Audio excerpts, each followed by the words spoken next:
Hello everyone, welcome back to my YouTube channel Rahul study 62। और आज हम आपके लिए फिर से एक नए टॉपिक के नोट्स लेकर आए हैं जिसका नाम है इकोनॉमिक इम्पोर्टेंस ऑफ वायरस। मतलब इकोनॉमिक इम्पोर्टेंस क्या है वायरस की। तो फिर हम स्टार्ट करते हैं इस टॉपिक को। तो इसका जो फर्स्ट पॉइंट है जो वायरस के इम्पोर्टेंट है, इसमें फर्स्ट पॉइंट क्या है कि कंट्रोल ऑफ डिजीज़। तो वायरस का यूज़ होता है डिजीज़ के कंट्रोल में। तो वायरस का है जो इसका यूज कैसे होता है डिजीज़ के कंट्रोल में, उसको देखते हैं। तो जो बैक्टीरियोफेजेस हैं, बैक्टीरियोफेज क्या होते हैं? वह वायरस जो बैक्टीरिया पर अटैक करता है वो क्या कहलाते हैं? बैक्टीरियोफेजेस कहलाते हैं। ठीक है, तो बैक्टीरियोफेजेस एक क्या है? वेरी स्पेसिफिक है। ये हमारे जो इंटेस्टाइन में है यूज़फुल बैक्टीरिया होते हैं और उन पर हार्म नहीं होता है। एक मतलब क्या होते हैं जो बैक्टीरियोफेजेस हैं, एक स्पेसिफिक बैक्टीरिया हैं और हमारे इंटेस्टाइन में यूज़फुल होते हैं, पर ये क्या करते हैं? हमारे ऊपर हार्म नहीं करते। ठीक है, हार्मफुल नहीं होते हमारे ऊपर। तो इसे हम एंटीबायोटिक के रूप में भी यूज करते हैं to kill the pathogenic bacteria. और इसको एंटीबायोटिक के रूप में कैसे यूज करते हैं? किल द पैथोजेनिक बैक्टीरिया। ठीक है, ये क्या करते हैं? किल करते हैं पैथोजेनिक बैक्टीरिया को। तो और देखते हैं जो पॉल्यूटेड वाटर होता है, पॉल्यूटेड वाटर में भी जो हार्मफुल बैक्टीरिया बहुत ज़्यादा ग्रो कर रहा है, वहाँ पर भी हम जो पर्टिकुलर वायरस को छोड़ते हैं तो बैक्टीरिया के ऊपर फीड करेगा, वह उनको क्या कर देता है? डिस्ट्रॉय कर देता है। मतलब जो क्या करता है, यह क्या करता है? वायरस एक स्कैवेंजर की तरह भी कार्य करता है, मतलब सफाई कर देता है वायरस की, बैक्टीरिया की वायरस। और जो और ये बैक्टीरियोफेजेस हार्मलेस टू ह्यूमन, पहले बता चुका हूँ कि बैक्टीरियोफेजेस कैसे होते हैं, ह्यूमन पर हार्मलेस होते हैं। ये हो गया हमारा फर्स्ट पॉइंट कि कंट्रोल होते हैं, डिजीज़ के कंट्रोल में यूज़फुल होते हैं। और सेकेंड पॉइंट है पेस्ट कंट्रोल में। अब कुछ वायरस पेस्ट कंट्रोल में भी यूज़ होते हैं। तो ये बायो कंट्रोल एजेंट हैं। ठीक है, बायो कंट्रोल एजेंट के रूप में क्या करते हैं? यूज़ होते हैं। कहाँ होते हैं यूज़ और बायो कंट्रोल एजेंट के रूप में? एग्रीकल्चर में। ठीक है, जैसे ग्रानुलोसिस वायरस है। ठीक है, check sugarcane shoot borer को किल करने में यूज़ होता है। क्या करता है? चेक करता है जो शुगर कैन के जो सूट बोरर होते हैं उनको किल करने में यूज़ होता है। और एक तो होगा न्यूक्लियर पॉलीहेड्रोसिस। न्यूक्लियर पॉलीहेड्रोसिस ये क्या है? कॉटन स्पोडेंडोप्टेरा, जो कॉटन स्पोडोप्टेरा को किल करने में क्या करता है? यूज़ इसको किया जाता है। और क्या है? जो स्कॉर्पियन है बिच्छू, जो टॉक्सिन इनकोडिंग जीन बैक्यूला वायरस में जो इंट्रोड्यूस करके यूज करते हैं, इंसेक्ट पेस्ट को क्या करते हैं? कंट्रोल करने के लिए। ठीक है, इसका यूज करते हैं।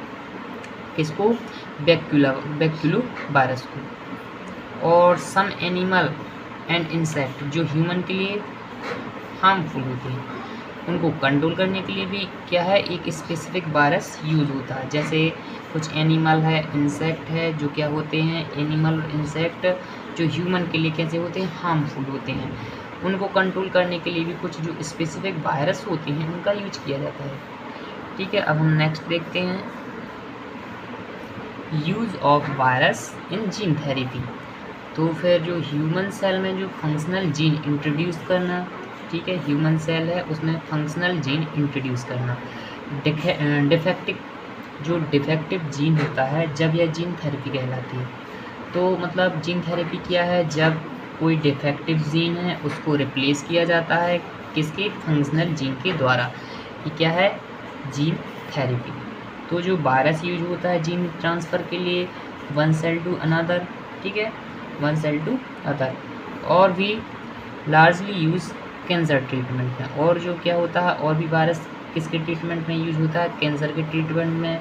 इसमें सेवरल आरएनए वायरस शो करते हैं एंटी कैंसर एक्टिविटी। यह टॉक्सिसिटी, ये क्या करते हैं? टॉक्सिसिटी कॉज करते हैं कैंसरस सेल्स के प्रति। जो कैंसरस सेल्स हैं उनके प्रति ये क्या करते हैं? वायरस कुछ टॉक्सिसिटी कॉज करते हैं और उसके ट्रीटमेंट में भी वायरस का यूज किया जाता है। जो कौन से वायरस होते हैं? RNA virus.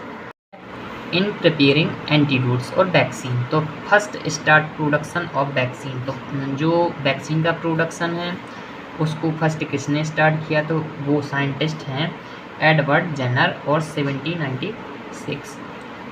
जो काउपॉक्स वायरस वैक्सीनिया ब्रू को यूज करके वैक्सीन बनाया था, इसको क्या बोलते हैं, स्मॉल पॉक्स वायरस को कंट्रोल करने के लिए। ठीक है, जो काउपॉक्स वायरस है इसको यूज किया था, एक वैक्सीन बनाया था जो यूज होता था स्मॉल पॉक्स वायरस को कंट्रोल करने के लिए।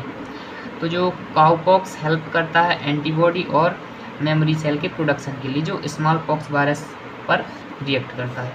इसके बाद नेक्स्ट हम देखते हैं use of virus in specific research. तो जो वायरस है सिंपलेस्ट लिविंग मॉडल के रूप में भी यूज़ होता है लैब में। ठीक है, क्या होता है, सिंपलेस्ट लिविंग मॉडल के रूप में।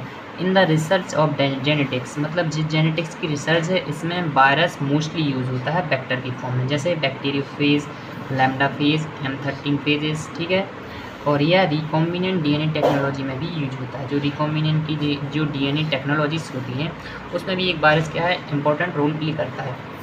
अब हम देखते हैं लास्ट वाला पॉइंट जो है in the evidence of evolution. तो एवोल्यूशन का जो एविडेंस है इसके लिए भी इसका बहुत महत्वपूर्ण योगदान है। तो विकास की प्रवृत्ति के बारे में ज्ञान प्राप्त करने में वायरस क्या करता है, महत्वपूर्ण भूमिका निभाता है। वायरस विकास की प्रवृत्ति और जीवित जीवों के निर्माण की प्रक्रिया के बारे में ज्ञान प्राप्त करने में महत्वपूर्ण भूमिका निभाता है, क्योंकि वायरस में जो लिविंग और नॉन लिविंग की क्या है कि दोनों के गुण होते हैं। तो यह क्या है, कनेक्टिंग लिंक है। वायरस क्या है, connecting link between living and non living. तो वायरस क्या है, लिविंग और नॉन लिविंग के बीच की क्या है, कनेक्टिंग लिंक है। पृथ्वी पर जीवन का अंतिम सार्वभौमिक सामान्य पूर्वज माना जाता है। तो क्या है, यह last universal common ancestor of life on the earth. यहाँ पर क्या है, पृथ्वी। ठीक है, मीन्स यह क्या है, लास्ट यूनिवर्सल कॉमन एंसेस्टर है। ठीक है, लाइफ ऑन द अर्थ, जीवन का क्या है, अंतिम सार्वभौमिक और सामान्य पूर्वज माना जाता है। अब लास्ट वाला हम एक और पॉइंट देखते हैं, in the production of beautiful tulips. ठीक है, तो जो TBV, tulip breaking virus, also known as tulip mosaic virus, एक तरह का क्या है, प्लांट वायरस है। यह वायरस कलर को क्या कर देता है, ब्रेक कर देता है। तो यह वायरस कलर को ब्रेक का कारण बनता है, यानी क्लोरोसिस, और इस प्रकार होस्ट को होस्ट को क्या करता है, नुकसान नहीं पहुंचाए बिना क्या करता है, अनियमित स्ट्रिपिंग के साथ सुंदर फूल पैदा करता है। यह क्या करता है, कोई भी कलर है, कोई भी फ्लावर है, फ्लावर का कोई भी कलर है तो उसमें क्या कर देते हैं, मोज़ाइक फॉर्म बना देता है। तो जो फ्लावर है वो और सुंदर दिखने लगता है। ठीक है, क्लोरोसिस कर देता है यह वायरस। और जो फ्लावर है मीन्स होस्ट, इसको कोई भी हार्म भी नहीं पहुंचाता। तो उससे क्या होता है, जो ट्यूलिप से गुलदस्ता होता है वो और ब्यूटीफुल लगने लगता है। ठीक है, और अगर हम बात करते हैं ट्यूलिप गार्डन इन कश्मीर, यह एशिया का क्या है, सबसे बड़ा ट्यूलिप गार्डन है, जो 30 हेक्टेयर में फैला है और हाई क्वांटिटी पेंट के प्रोडक्शन में भी यूज होता है। जो पेंट होते हैं ना, पेंट, तो हाई क्वालिटी के जो पेंट होते हैं उनके प्रोडक्शन में भी यूज होता है, जो एंटी फंगल और एंटी बैक्टीरियल भी होते हैं। अब पेंट हुए और इनसे क्या बनते हैं, पेंट, एंटी फंगल और एंटी बैक्टीरियल। और virus attack on BCA which cause water blue.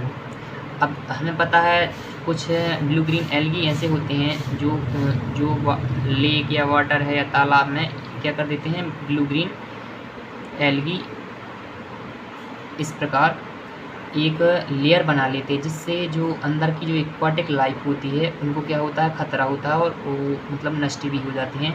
तो वायरस इन पर अटैक करते हैं और इसको वाटर ब्लूम को क्या कर देते हैं, कॉज करते हैं, मतलब वाटर ब्लूम पर अटैक करते हैं, इसको ख़त्म कर देते हैं।